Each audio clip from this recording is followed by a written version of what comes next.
Close Encounters of the Third Kind is the film that made First Contact feel like a religious experience, a story where the aliens don't come to destroy us, but to invite us along.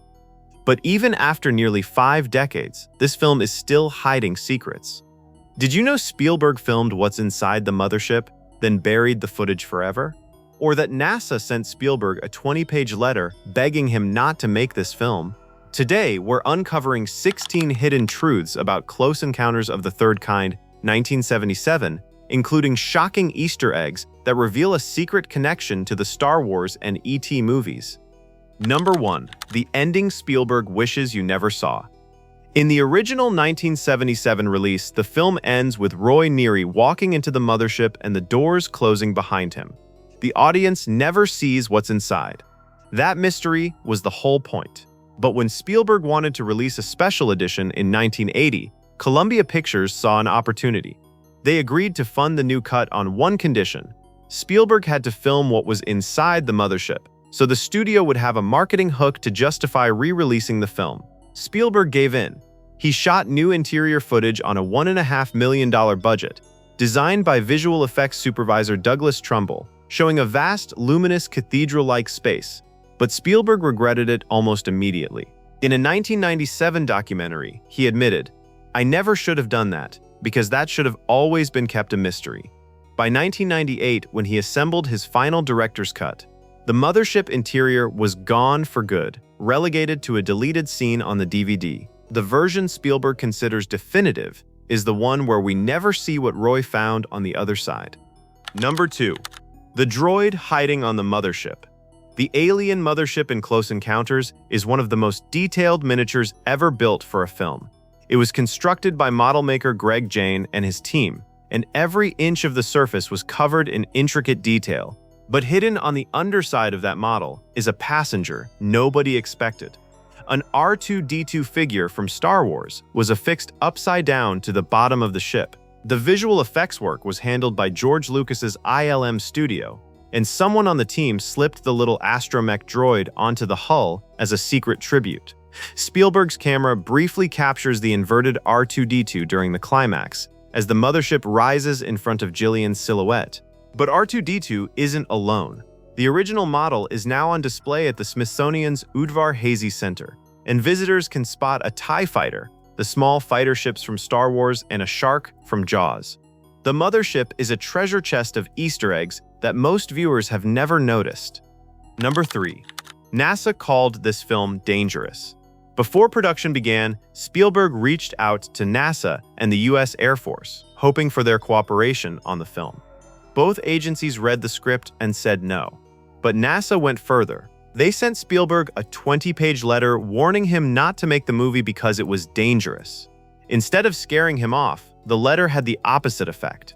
Spielberg later said, "If NASA took the time to write me a 20-page letter, then I knew there must be something happening." In context, NASA's concern wasn't about real aliens, it was about Spielberg's track record. They feared that since the director had already convinced millions of people there were sharks lurking in every swimming pool after Jaws, he could trigger a similar mass panic about UFOs. The Air Force had a different problem. The movie treated UFOs as real and made the military look like they were hiding the truth. To them, that went against official Air Force and Defense Department policy. Number 4. The hidden Pinocchio connection. Disney's Pinocchio, the 1940 animated film about a puppet who wishes to become a real boy, is woven throughout Close Encounters at every level. In the story, Roy wants to take his family to see Pinocchio, but the rest of the family chooses miniature golf instead.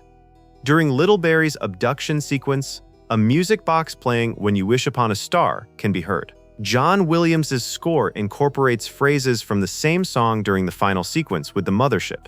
And Spielberg originally placed the original 1940 recording of "When You Wish Upon a Star" over the closing credits. But during a test screening in Dallas, some people laughed at the choice, so Spielberg replaced it with John Williams' orchestral version.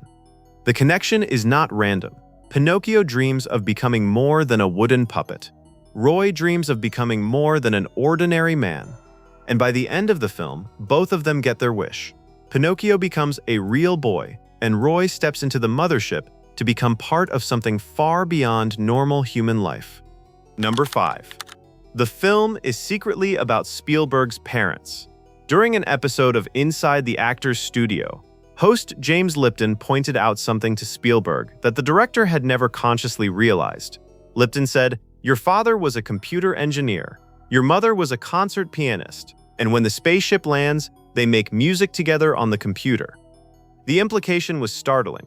Lipton suggested that Roy boarding the mothership symbolically represents Spielberg's childhood wish for his divorced parents to be reunited. The aliens communicate through music, the mother's domain. The humans respond through technology, the father's domain. And the moment of contact is the moment those two worlds finally merge. Spielberg later admitted that he did not plan this meaning on purpose, but the idea may have come from his subconscious. As a young filmmaker still dealing with his parents' divorce, he may have unknowingly put that pain into the story. Number 7. The ghost ship that came back. The film opens in the Sonora Desert, Mexico, where a team of researchers stumbles upon something impossible. A squadron of World War II-era Navy planes sitting perfectly intact in the sand. No wreckage, no crash site. Just 5 planes that vanished 30 years earlier, now returned without explanation. What many viewers don't realize is that this is based on a real event. In December 1945, a squadron of 5 Navy torpedo bombers known as Flight 19 vanished over the Bermuda Triangle during a routine training mission. Neither the planes nor any of the 14 crew members have ever been found to this day. And it doesn't stop there. Later in the film, a massive cargo ship is discovered stranded in the Gobi Desert, thousands of miles from the nearest ocean, sitting in the sand as if it had been plucked from the sea and dropped there by an unseen force. This, too, is based on a real disappearance. In December 1925, a cargo ship known as the SS Cotopaxi vanished while sailing from Charleston to Havana. For decades, the ship's fate remained a genuine, unsolved mystery. But then in January 2020, marine biologist Michael Barnett identified the actual wreck. It was found 35 miles off the coast of St. Augustine, Florida. It sank in a storm. Reality gave the Cotopaxi a storm. Spielberg gave it aliens, and for 40 years, Spielberg's version was the only answer anyone had. Number 9. The alien who launched a billion-dollar franchise. Near the end of the film, a small alien puppet nicknamed Puck steps forward from the group and communicates with the scientists using hand signals. The puppet was designed by special effects artist Carlo Rambaldi, with its facial expressions modeled on photos of child actor Carrie Guffey, who plays Little Barry in the film. During filming, Spielberg became fascinated with Puck. He kept watching the puppet and asking himself one question: what if this little guy didn't get back on the mothership? That single thought became the seed for E.T. the Extra-Terrestrial, released 5 years later, and Rambaldi, the same man who built Puck, went on to design E.T. himself. So the most beloved alien in movie history wasn't born from a screenplay or a studio pitch. It was born from Spielberg staring at a puppet on a dark soundstage and imagining it left behind. Number 10. The Father Who Never Came Home. The film ends with Roy Neary boarding the mothership and leaving behind his wife and 3 children to journey into the unknown. For decades, this was celebrated as a triumphant ending, a man choosing wonder over the ordinary. But Spielberg himself came to see it very differently. In a 2005 interview, he said, "I wrote that blithely. Today, I would never have the guy leaving his family and going on the mothership." He later said this was the kind of ending he could only write when he was young and had no children of his own. Every film Spielberg made afterward quietly corrects this choice. In Hook 1991, Peter Pan returns home. In War of the Worlds 2005, Tom Cruise's character learns to be a better father. Even Indiana Jones, when he finally encounters an alien mystery in Crystal Skull, does not leave with it. He stays behind with his family. And yet, across 3 different official cuts of Close Encounters, Spielberg never changed the ending itself. Roy still boards the ship. Perhaps Spielberg understood that fixing it would mean admitting the film's greatest moment of wonder is also its cruelest. Number 11. The star who said no because he couldn't cry. Steve McQueen was Spielberg's first choice to play Roy Neary.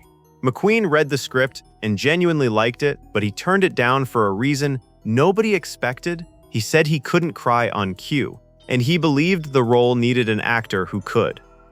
After McQueen passed, Spielberg approached Dustin Hoffman, Al Pacino, Jack Nicholson, and Gene Hackman. Every single one said no. Around that same time, Spielberg was working on Jaws with Richard Dreyfuss, and Dreyfuss overheard him talking about the new project on set. From there, he launched his own quiet campaign to win the role. Dreyfuss later said he would casually walk past Spielberg's office and drop comments like Pacino had no sense of humor or Nicholson was too wild, hoping to make himself look like the better choice. Eventually, Spielberg gave in. 6 major stars passed on the role, and somehow that led to one of the most perfect casting decisions in science fiction history. Number 12. The bet that made Spielberg millions. During production, George Lucas visited the Close Encounters set in Alabama and was overwhelmed by the scale of what Spielberg was building. At the time, Lucas was deep in post-production on Star Wars and was convinced his own film was going to flop. So he proposed a gamble. They would each swap 2.5% of their film's net profits. Spielberg agreed. Close Encounters went on to gross $304 million worldwide, a major hit by any standard. But Star Wars earned $775 million. Because of that deal, Spielberg's small share of Star Wars profits may have been worth as much as $40 million today. Lucas honored the bet, and the two men remained close friends, later collaborating on 4 Indiana Jones films. For Spielberg, saying yes to that handshake on a muggy Alabama soundstage turned out to be one of the best financial decisions of his career. Number 14. The set that created its own weather. The climactic Devil's Tower sequence wasn't filmed at the real Devil's Tower in Wyoming. Spielberg built it inside a decommissioned World War II dirigible hangar at the former Brookley Air Force Base in Mobile, Alabama.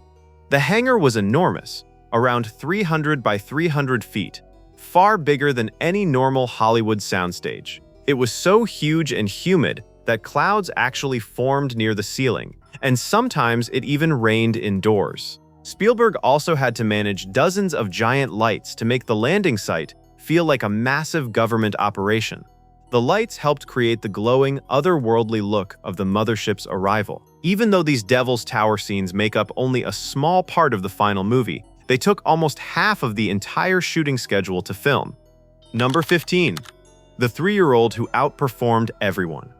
Cary Guffey was cast as Little Barry at age 3. He had never seen a movie in his life. Spielberg needed authentic reactions from him, so he used creative tricks instead of traditional direction. To get the look of wonder when the aliens first approached the house, Spielberg slowly unwrapped a present just off camera. Guffey smiled and exclaimed, "Toys, toys," and that became the final take. To get fear, Spielberg surprised him with a clown and a gorilla off camera. Guffey's fear was real, and when the gorilla revealed a familiar face underneath, he burst out laughing. Guffey nailed so many scenes on the first attempt that the cast and crew nicknamed him One Take Cary, and Spielberg had a t-shirt printed with the name on it. His performance was so impressive that Stanley Kubrick considered casting him as Danny Torrance in The Shining. Kubrick ultimately went with Danny Lloyd instead, but the fact that the greatest perfectionist in cinema wanted a 3-year-old from Alabama says everything about how remarkable Guffey was. Number 16. A tug of war between two mothers. In one of the film's most intense scenes, Little Barry is dragged through a dog door by an unseen alien force while his mother Jillian, played by Melinda Dillon, desperately tries to hold him back.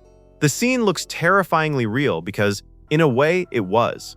The force pulling Barry from the other side of the door wasn't a stagehand or a mechanical rig, it was Cary Guffey's actual mother.